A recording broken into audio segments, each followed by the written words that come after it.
नमो नमः। प्रिय छात्रों, आज मैं वैयाकरण सिद्धांत कौमुदी ग्रंथ का आरंभ कर रहा हूँ। इस ग्रंथ के महत्व के बारे में हम सब जानते हैं कि वैसे तो व्याकरण शास्त्र के अनेक ग्रंथ प्राचीन काल से ही विद्यमान थे, लेकिन वर्तमान समय में पाणिनीय व्याकरण के लिए यह वैयाकरण सिद्धांत कौमुदी जितना उपयोगी ग्रंथ है उतना और दूसरा ग्रंथ नहीं है। इसलिए कहा गया है, यदि कौमुदी ग्रंथ को आप भली भांति समझ लेंगे तो महाभाष्य को समझने में आपको किसी प्रकार की कठिनाई नहीं होगी। परंतु यदि आप इस वैयाकरण सिद्धांत कौमुदी ग्रंथ को ठीक से समझ नहीं सके तो महाभाष्य को समझना आपके लिए दुष्कर होगा। किसी ने ठीक ही कहा है, कौमुदी यदि आयाति वृथा भाष्ये परिश्रमः, कौमुदी यदि नायाति वृथा भाष्ये परिश्रमः। अर्थात यदि कौमुदी ग्रंथ का ज्ञान आपको है तो भाष्य में परिश्रम करना व्यर्थ है। अर्थात बिना परिश्रम किए ही अनायास आप महाभाष्य के अभिप्राय को समझ सकते हैं। और कौमुदी का ज्ञान आपको यदि नहीं है तो भाष्य में प्रयत्न करना आपका निष्फल होगा, क्योंकि आप भाष्य को नहीं समझ पाएंगे।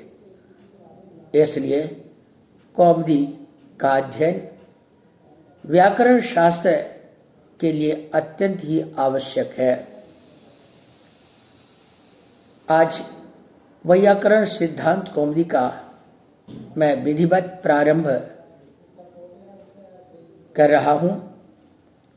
सबसे पहले, जैसे हमारी परंपरा रही है, स्मृति वचन के अनुसार ग्रंथ के आदि में मंगलाचरण करना चाहिए। यह शिष्टाचार है, शिष्ट व्यक्तियों के द्वारा ऐसा कहा गया है। यह भी मान्यता है कि ग्रंथ के प्रारंभ में मंगल आचरण करने से ग्रंथ की समाप्ति होती है। समाप्ति कामो मंगलम आचरेत।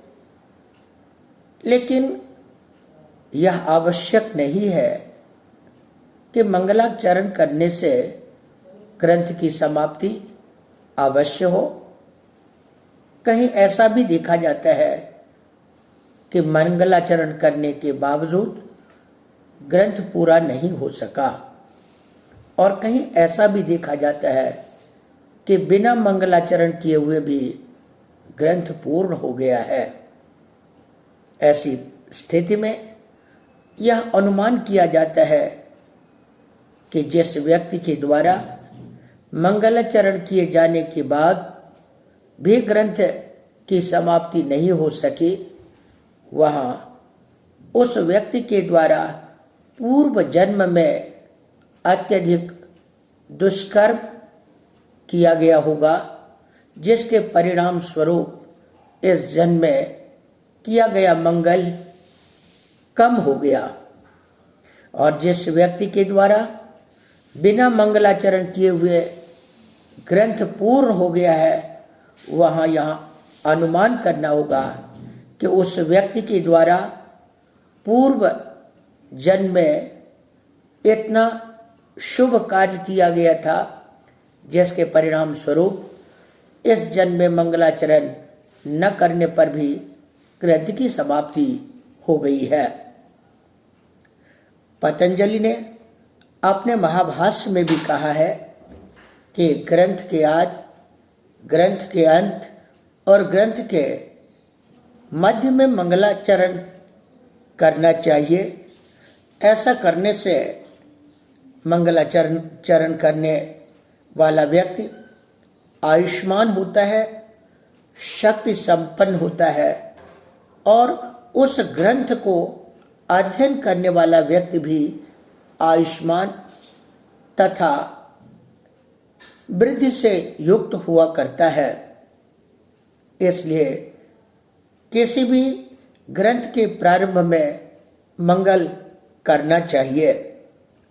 मंगल करने से शिष्य में भी यह शिक्षा जाती है कि हमें भी मंगल करना चाहिए। इसलिए ग्रंथ के अवयव के रूप में, ग्रंथ के अंश के रूप में प्रारंभ में मंगलाचरण किया जाता है। श्रीमान भट्टोजी दीक्षित ने अपने वैयाकरण सिद्धांत कौमुदी ग्रंथ में जो मंगल किया है, जिस मंगलाचरण का प्रयोग किया है, हम मिलकर उस मंगलाचरण का पहले उच्चारण करेंगे। मुनित्रयं नमस्कृत्य तदुक्ति परिभाव्य च वैयाकरण सिद्धांत कौमुदीयं विरच्यते। इस ग्रंथ में उन्होंने 3 मुनियों की प्रार्थना की है। व्याकरण के लिए जो 3 प्रसिद्ध मुनि हैं, सूत्रकार पाणिनि, वार्तिकार कात्यायन तथा महाभाष्यकार पतंजलि, इन तीनों मुनियों को उन्होंने नमस्कार किया है। इसलिए प्रारंभ में लिखते हैं मुनित्रयम नमस्कृत्य, अर्थात तीनों मुनियों को नमस्कार करके तदुक्ति परिभाव्य च, यहाँ तत् सर्वनाम वाचक शब्द है और सर्वनाम शब्द पूर्व का परामर्शक हुआ करता है। इसलिए तत् शब्द से जो पूर्व में कथित पाणिनि, कात्यायन और पतंजलि मुनि, उनको लेंगे और उक्ति का अर्थ कथन है। अमरकोश में कहा गया है उक्तिर लपितम व्यवहारम वचः, यह वचन का पर्यायवाची शब्द है। इसलिए तेषाम उक्ति तदुक्ति, यहाँ पर उक्ति शब्द वच धातु से 3 प्रत्यय करके उक्ति बना है। वच का संप्रसारण उ संप्रसारणार्थ से पूर्व रूप होकर के उक्ति शब्द बना है। यह द्वितीय के बहुवचन का रूप है, इसलिए अर्थ होता है उनके वचनों को परिभाव्य अर्थात विचार करके। यहाँ पर परिभाव्य शब्द का अर्थ है विचार करके। यह परिभाव्य शब्द परि उपसर्ग भू धातु से णिच प्रत्यय करने पर परिभावी और णिच प्रत्यय करने के बाद पुनः अक्त्वा और अक्त्वा के स्थान में ल्यप प्रत्यय करके परिभाव्य बनता है, जिसका अर्थ है विचार्य अर्थात विचार करके। वैयाकरण सिद्धांत कौमुदी इयम, यहाँ पर इयम शब्द का निर्देश किया गया है। इयम शब्द इदम शब्द के स्त्रीलिंग प्रथम पुरुष एक वचन का रूप है। यह वैयाकरण सिद्धांत कौमुदी इसके लिए प्रयोग किया गया है। यहाँ पर इयम का प्रत्यक्ष वस्तु के लिए प्रयोग किया जाता है, परंतु जिज्ञासा होती है अभी तो कौमुदी ग्रंथ तैयार ही नहीं है, सामने नहीं है, फिर इदम शब्द का प्रयोग करना भला उचित कैसे है? इसका उत्तर देते हैं कि ग्रंथ के जो रचनाकार होते हैं, रचयिता होते हैं, उनकी बुद्धि में समग्र ग्रंथ उपस्थित रहता है। इसलिए बुद्धिस्थ वैयाकरण सिद्धांत कौमुदी ग्रंथ को ध्यान में रख करके प्रत्यक्ष के रूप में इयम इस शब्द का प्रयोग किया गया है। यहाँ पर वैयाकरण सिद्धांत कौमुदी संज्ञा है, इस ग्रंथ की संज्ञा है और इसमें प्रथमा विभक्ति है। विरच्यते वि उपसर्ग रच प्रत्ययत्ने धातु से कर्म अर्थ में यक प्रत्यय जोड़कर लट लकार में विरच्यते बद्ध है। चूंकि कर्म अर्थ में प्रत्यय है, इसलिए यहाँ पर कर्ता का अध्याहार किया जाता है। मया अर्थात श्रीमता भट्टोजी दीक्षितेन इयम वैयाकरण सिद्धांत कौमुदी विरच्यते लिख्यते। इस प्रकार इस मंगलाचरण का जो भावार्थ है वो इस प्रकार है कि भट्टोजी दीक्षित के द्वारा वैयाकरण सिद्धांत कौमुदी की रचना की जाती है। क्या करके? तो पाणिनि, कात्यायन तथा पतंजलि इन तीनों मुनियों को नमस्कार करके और उनके कथनों को विचार करके उनके द्वारा यह वैयाकरण सिद्धांत कौमुदी लिखी जा रही है।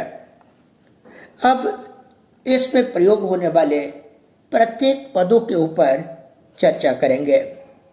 इसमें मुनित्रयम प्रथम पद है। यहाँ पर मुनि नाम त्रयम, मुनित्रयम, यह षष्ठी तत्पुरुष समास है। यहाँ पर मुनि शब्द की चर्चा करें तो मुनि शब्द भी मन अवबोधने धातु से उणादि प्रत्यय ई और मन के आकार को उ आदेश करके शब्द बनता है मुनि। मन धातु का अर्थ अवबोधन है, इसलिए मुनि शब्द का अर्थ है शब्द या शास्त्र के तत्व को जानने वाला। इसलिए टीकाकारों ने लिखा है मंतारो वेद शास्त्रार्थ तत्वगंतारः मुनयः, अर्थात जो वेद शास्त्र के तत्वों को जानने वाले होते हैं वे मुनि कहलाते हैं। और मुनि नाम त्रयम, यहाँ तीन मुनियों का समूह अर्थ बोधित होता है। जो त्रयम है यह भी संख्यावाची त्रि शब्द से पहले संख्या के अवयव अर्थ में तयप प्रत्यय किया गया है। संख्या या अवयवे तयप, तयप में अनुबंध लोप होकर तय बचता है और त्रि तय। लेकिन यहाँ पर द्वित्रिभ्याम तस्यायजुवा, इससे पुनः त्रि को से आगे जो तयप है उसको विकल्प से आयच आदेश होता है, त्रि आय, और यहाँ पर बन जाता है त्रय। इसलिए मुनि नाम त्रयम, मुनि त्रयम, अर्थात तीन मुनियों का समूह। पाणिनि, कात्यायन, पतंजलि, इन तीनों मुनियों के समूह को यहाँ पर द्वितीय विभक्ति है। आगे है नमस्कृत्य।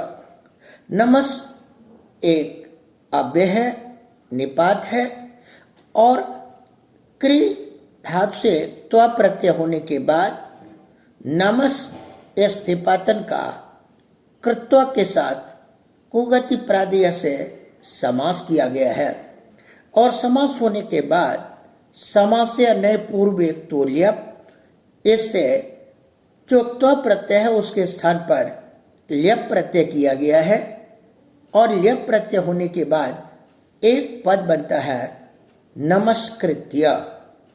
यहाँ पर नमस्कृत्य एक पद है, समस्त पद है, इसलिए इस नमस्कृत्य पद के कारण क्रियापद की प्रधानता होने के कारण जो कर्म है उसमें द्वितीय विभक्ति हुई और बन गया मुनित्रयम नमस्कृत्य। यहाँ कुछ लोग यह भी जिज्ञासा करते हैं कि नमः के योग में चतुर्थी विभक्ति होती है। सूत्र है नमः स्वस्ति स्वाहा स्वधा अलम वशद योगाच। तो भला नमः के योग में मुनित्रयम में द्वितीय कैसे, बल्कि चतुर्थी विभक्ति होकर के मुनित्रयाय नमस्कृत्य प्रयोग होना चाहिए। जैसे हरये नमस्कृत्य हरये नमः वाक्य बनता है। यहाँ आप समझ लें कि यदि स्वतंत्र नमस् अव्यय होता तो चतुर्थी विभक्ति होती, लेकिन यहाँ नमस् स्वतंत्र पद नहीं है बल्कि समस्त पद है और समस्त पद होने के कारण यहाँ पर जाहत स्वार्थावृत्ति है। पद अपने अर्थ का परित्याग कर लेता है जिस वृत्ति में, उसे हम जाहत स्वार्थावृत्ति कहते हैं। इसलिए नमः पद यहाँ पर द्योतक है, वाचक नहीं है और क्री धातु वहाँ पर वाचक है।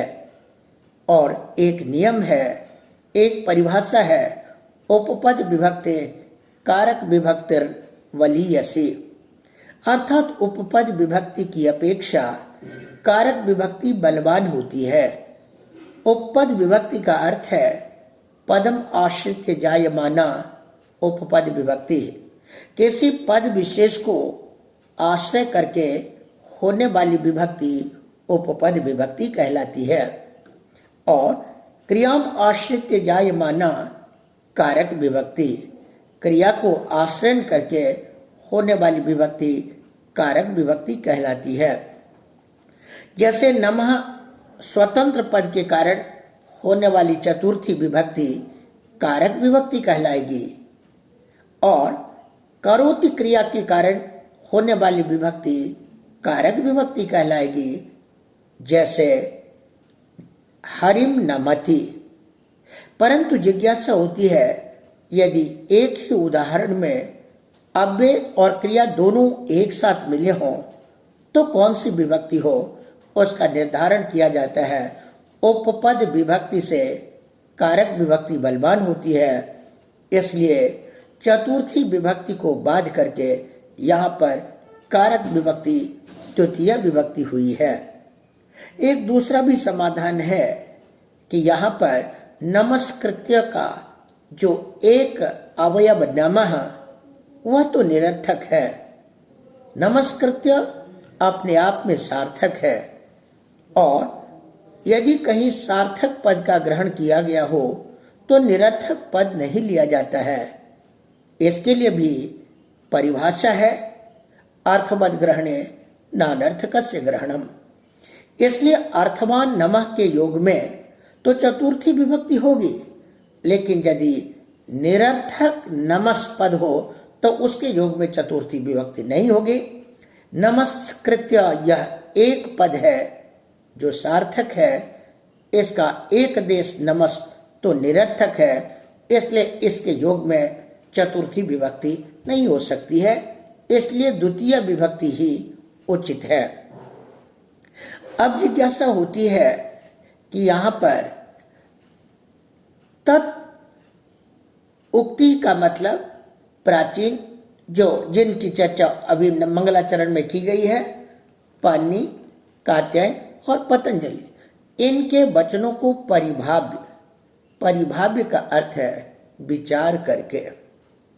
यह तो संगति है, लेकिन अमरकोश में कहा गया है कि परिपूर्वक भू धातु का अनादर अर्थ होता है, और वहां अमरकोश का वचन है अनादर परिभव परिभावस तिरस्क्रिया।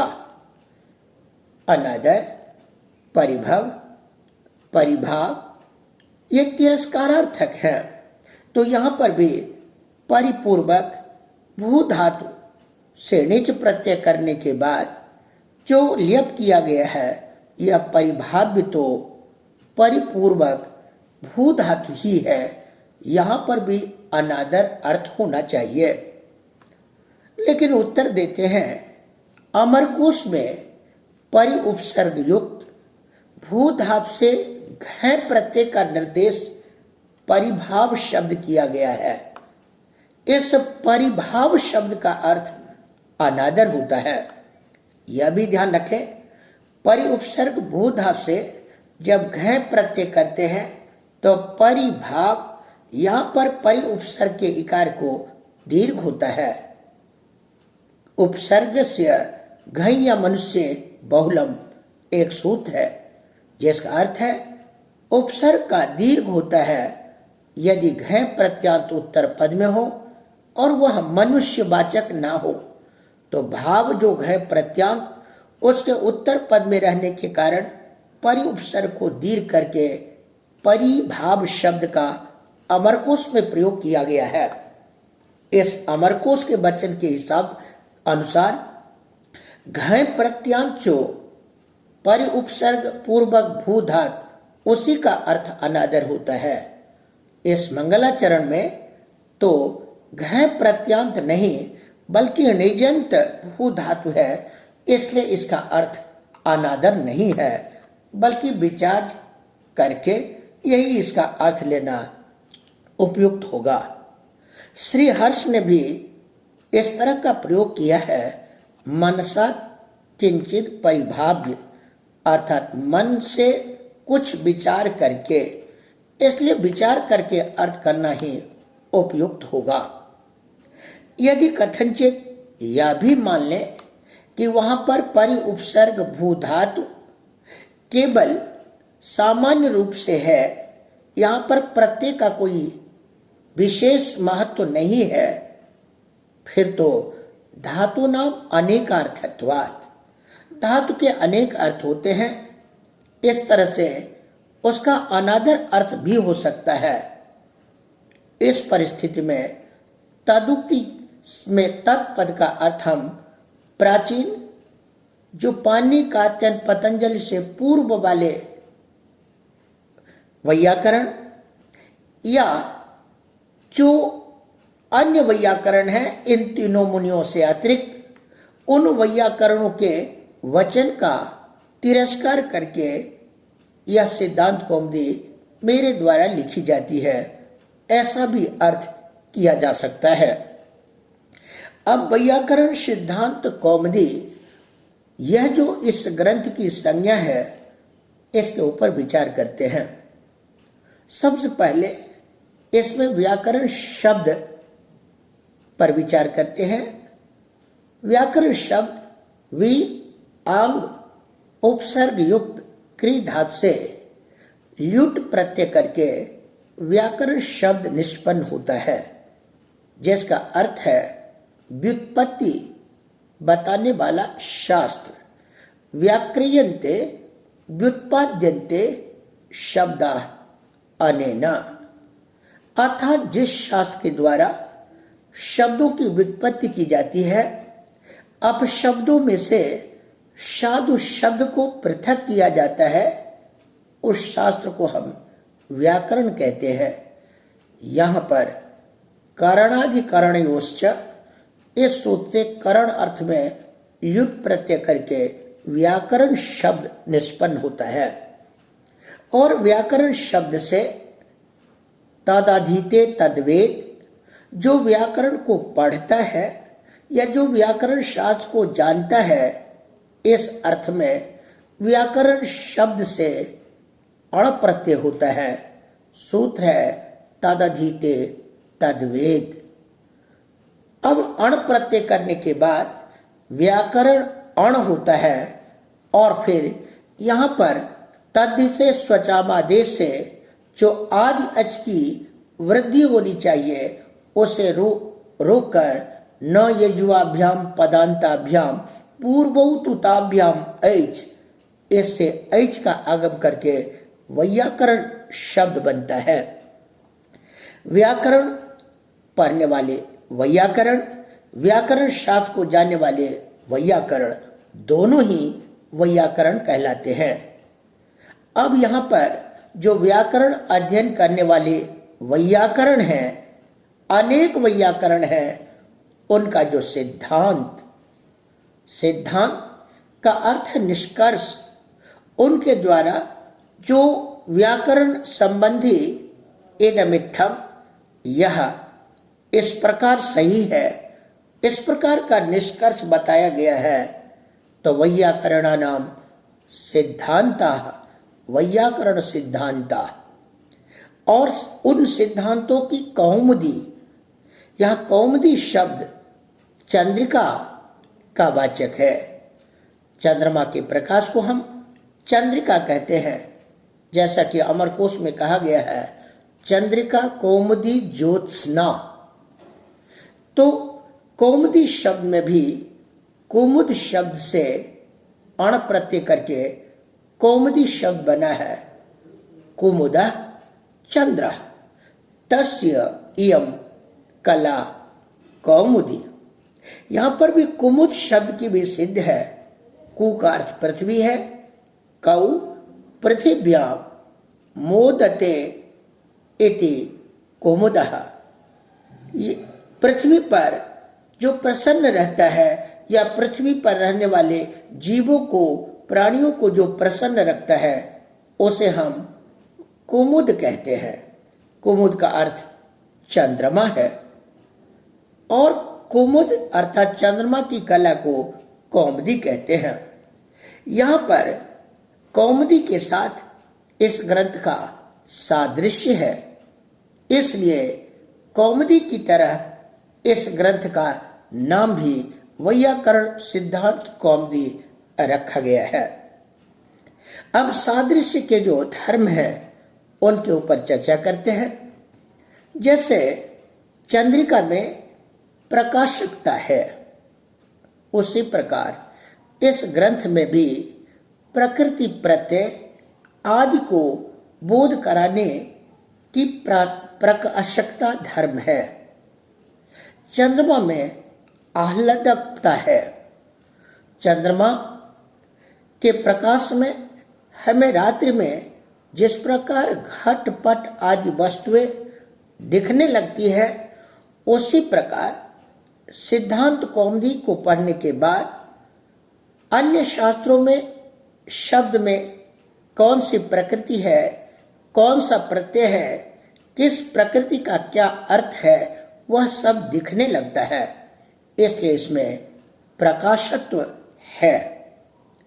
चंद्रमा के प्रकाश में बैठने पर जिस तरह से आनंद की अनुभूति होती है और चंद्रिका में आह्लादकता धर्म है, उसी प्रकार जब दुरूह ग्रंथों के अध्ययन के समय अर्थ को न समझ पाने के कारण खिन्न व्यक्ति सिद्धांत कौमुदी ग्रंथ में उन शब्दों के अर्थ को समझ लेता है, तो एक आनंद की अनुभूति होती है।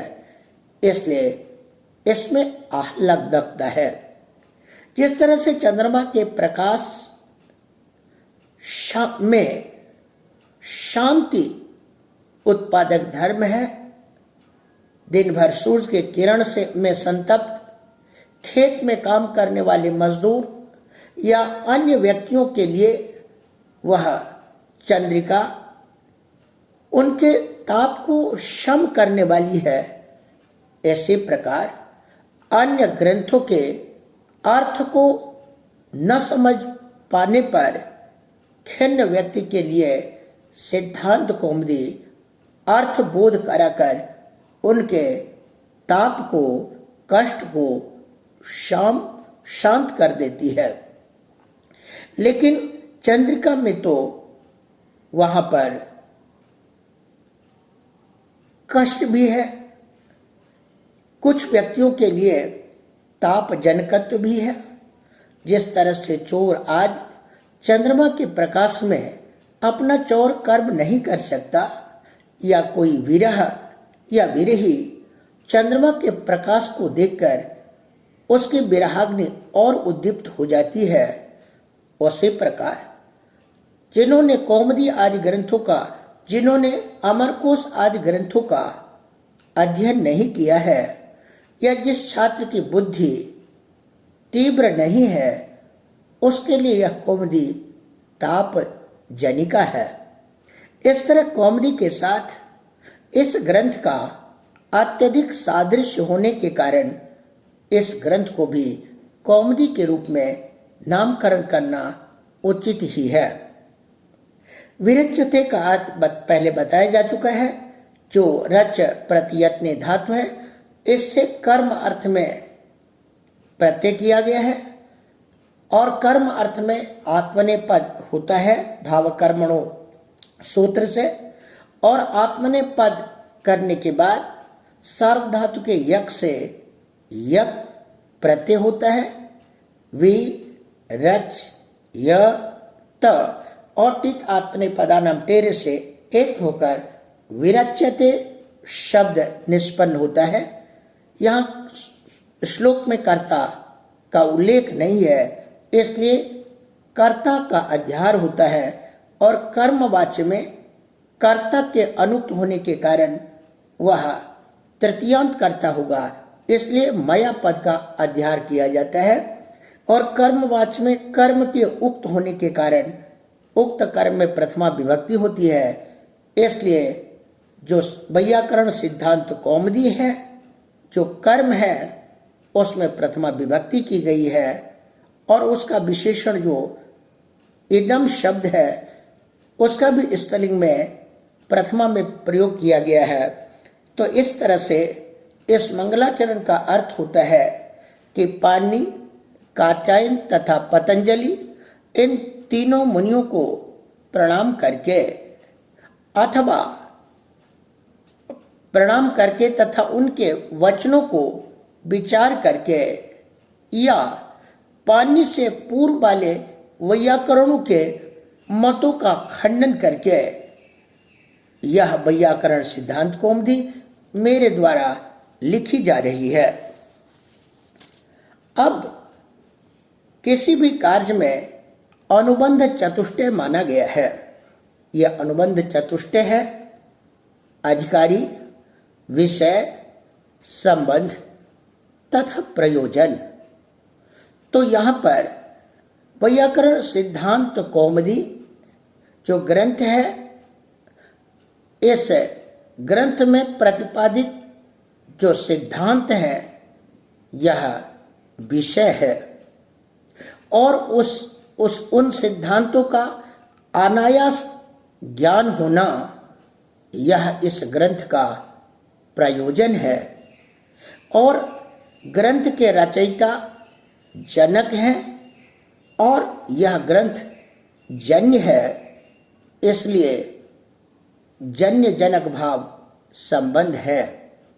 और वैयाकरण सिद्धांत कौमुदी ग्रंथ को जानने की इच्छा रखने वाला जो जिज्ञासु, वह इस ग्रंथ का अधिकारी है, इस ग्रंथ को अध्ययन करने का अधिकारी है।